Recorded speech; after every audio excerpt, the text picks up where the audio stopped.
They say a marriage is a partnership, a union of two souls.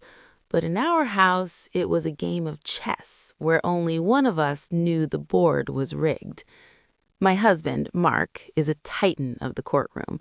He spent 20 years mastering the art of the lie. He's the kind of man who can look a judge in the eye and make the truth feel like a suggestion. He thought I was just the wife who kept the house quiet so he could think. He saw me as a background process, useful but invisible. What he forgot was who I was before I took his name. I wasn't just a coder. I was the architect of the security systems his own firm uses to hide their sensitive data. Tonight, Mark is celebrating. He thinks he's finally outsmarted me. He thinks he's successfully siphoned $40 million into a ghost account and served me divorce papers that leave me with nothing but a house he's already stopped paying for. He doesn't realize that I've been sitting here in the dark of our basement watching every digital breath he takes. The Phoenix Fund he thinks is his ticket to a new life, it's not a bank account, it's a cage, and I'm about to lock the door. The betrayal didn't start with the divorce papers. It started 18 months ago with a scent, a perfume I didn't own, sweet, cheap, and desperate. I watched Mark come home every night, pretending to be exhausted. I'd serve him dinner, and he'd barely look at me. He'd be on his phone, his face lit by the blue glow of a screen, smiling at messages he thought were encrypted. He thought because he used a secure app, his secrets were safe. He didn't know that our home Wi-Fi was a honeypot. I had built a packet sniffer into our router. Every message he sent to his mistress, Tiffany, didn't just go to her phone, it went to my private server. I read them all. I read about their future. I read how he called me stagnant. I read how he planned to drain the well before he left. I remember sitting across from him at the dining table, watching him eat my roast chicken, knowing he had just wired $200,000 to a condo in Miami. I didn't scream. I didn't throw my wine in his face. Instead, I asked him if he wanted more gravy. Because when you're building a trap, you don't startle the prey. You make them feel safe. You make them feel brilliant. Then came the lunch, the Gilded Lily. Mark chose it because it's the kind of place where people go to be seen, which makes it the hardest place to cause a scene. He wanted me to be too embarrassed to cry. He looked at me with that lawyer face, the one he uses when he's about to crush an opponent. He slid the envelope across the white tablecloth. "Elena," he said, his voice smooth as silk, "I've outgrown this. We've outgrown this. I've made some bad investments lately. The cash is gone.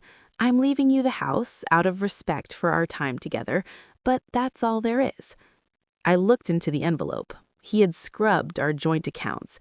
He had left me exactly $12,000. He had spent months moving the rest, the Phoenix Fund, into an offshore account that sat behind a firewall he believed was impenetrable. I looked up at him. I let my eyes well up just a little. "Is there someone else, Mark?" He sighed, the sound of a man burdened by a difficult task. "That's not important. What's important is that you accept this quietly.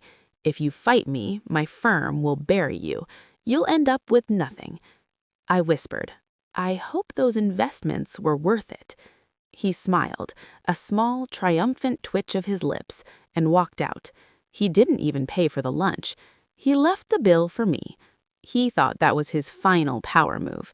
He didn't realize that it was the last time he'd ever have a credit card that actually worked. I didn't go home to cry. I went home to work. In the basement, behind a false wall in the wine cellar, is the heartbeat of my revenge. 6 monitors, a dedicated fiber line, and a server rack that cost more than Mark's Mercedes.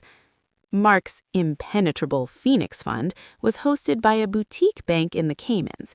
They use a proprietary encryption called Aegis 7. Mark thought he was clever because he hired a hacker to set it up. What he didn't know, I wrote the source code for Aegis 7 8 years ago. I didn't need to hack it. I had the master key. For the next 48 hours, I didn't sleep. I watched the live feed of Mark and Tiffany in Miami. They were at a luxury car dealership. Mark was laughing, leaning against a charcoal gray Ferrari. He pulled out his private black card, the one linked to the Phoenix Fund. I waited until the salesman was running the card. My hand hovered over the enter key.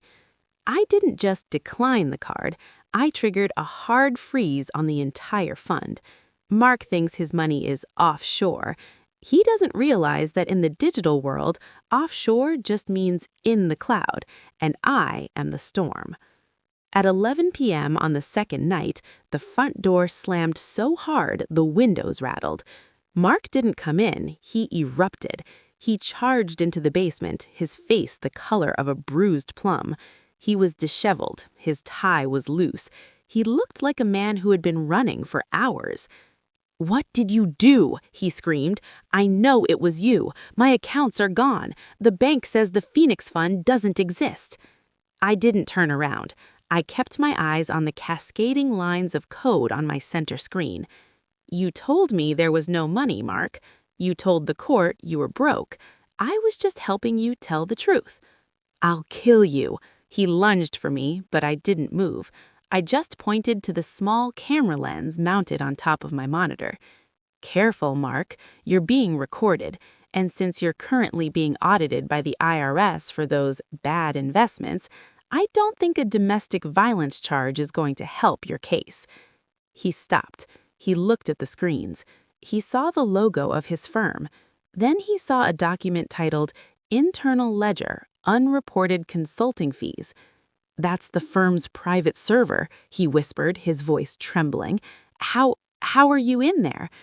"I built it, Mark. I'm the one who patched the holes you didn't even know existed. And 10 minutes ago, I sent a copy of that ledger to the Federal Bureau of Investigation, along with your GPS coordinates for every time you visited Tiffany in that condo you bought with stolen client funds." Mark didn't go back to Miami. He didn't go back to his firm. He went to a holding cell. By the time the sun came up, his partners had already voted to disbar him. They found the donations I had made from his secret accounts, $40 million, spread across dozens of charities for victims of corporate fraud. He couldn't claim the money back without admitting it was his.